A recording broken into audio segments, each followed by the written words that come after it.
1 gigabyte RAM. This is where modern computing technically starts and immediately struggles. Looking at a 1 gigabyte stick next to a 128 gigabyte stick tells the whole story. One looks almost empty. The other is packed with memory chips. And just like the hardware, the experience gap between them is massive.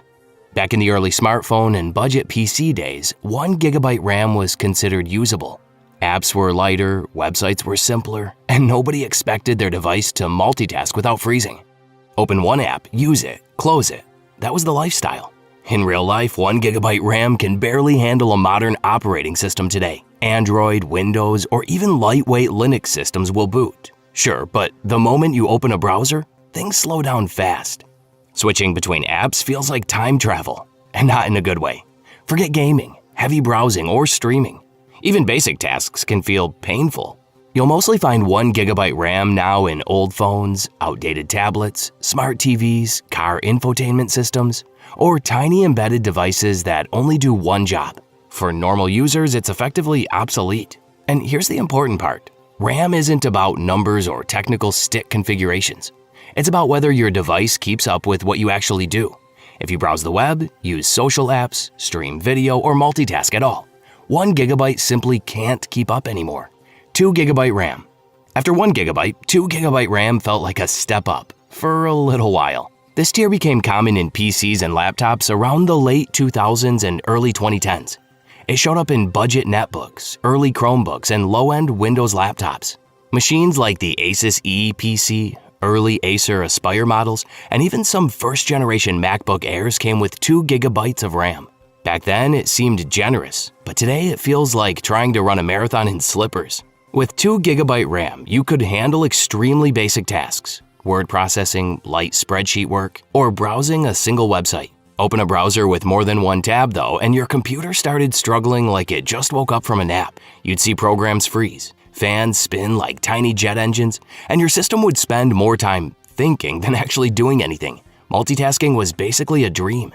It also marked the rise of lightweight operating systems like Chrome OS and Linux distributions optimized for low RAM.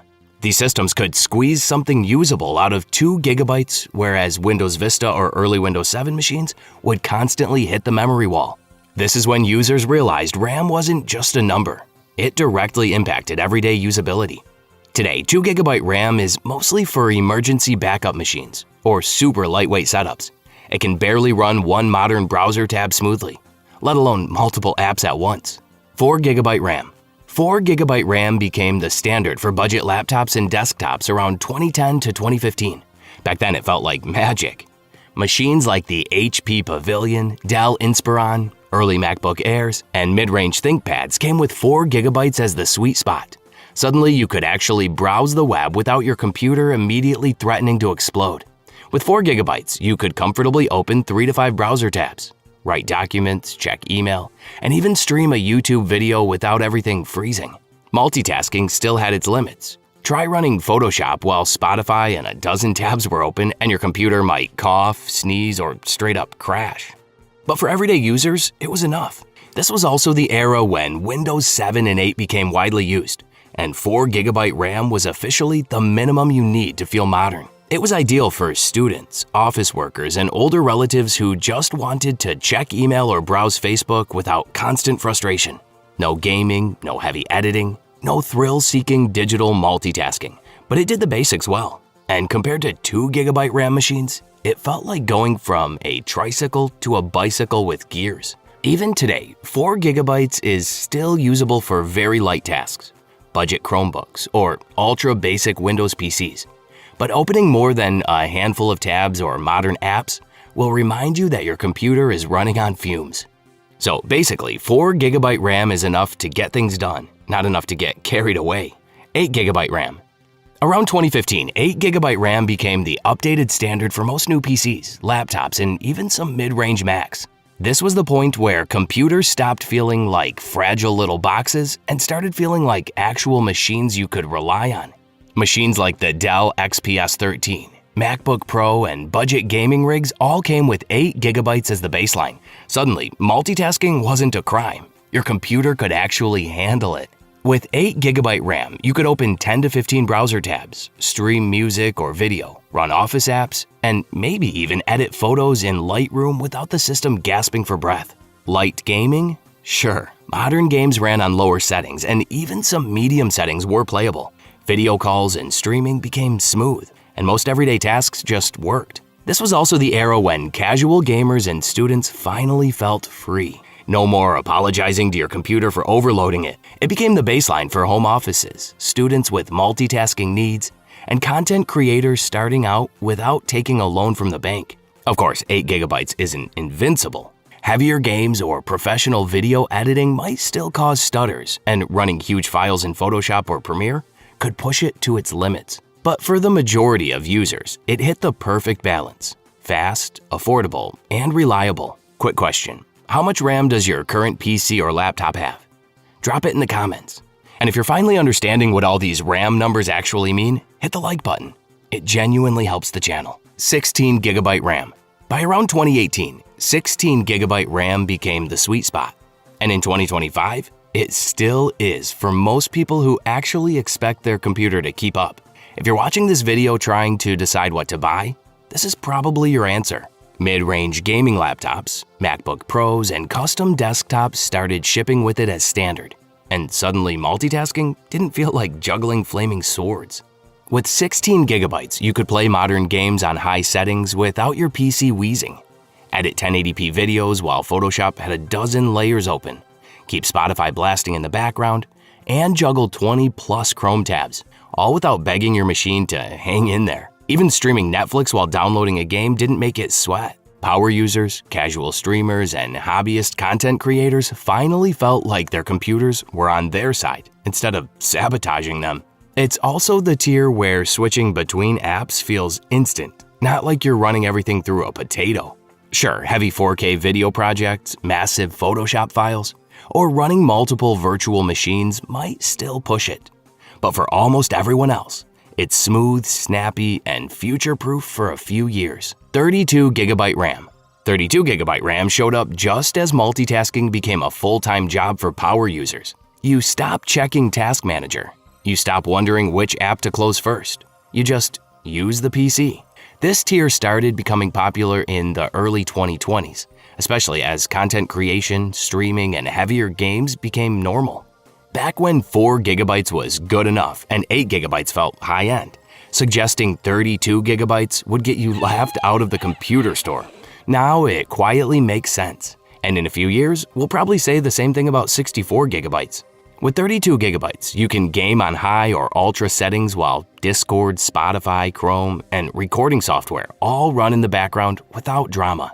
Video editors can work on 4K timelines without previews turning into a slideshow. Large Photoshop files open without that awkward pause where you wonder if the app froze. It also brings back memories of how things used to be. Opening too many browser tabs once meant instant lag and fans screaming for mercy. Alt-tabbing felt risky. On 32 GB, multitasking feels boringly smooth, which is exactly the point. For basic users, this is still more than necessary. But for creators, developers, and heavy multitaskers, 32 GB is where the PC stops pushing back and starts keeping up. 64 GB RAM. 64 GB RAM exists for people whose projects are measured in gigabytes, not megabytes.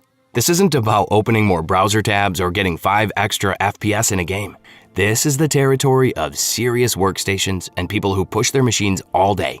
At this level, you're dealing with things like 8K video timelines, massive 3D scenes that take minutes just to load, multiple virtual machines running side by side, and huge datasets that would instantly choke smaller systems. Simulation work, heavy compiling, data analysis. This is where 64 GB stops sounding ridiculous and starts feeling necessary. The biggest difference isn't speed, it's stability. Projects don't slow down when they get complex.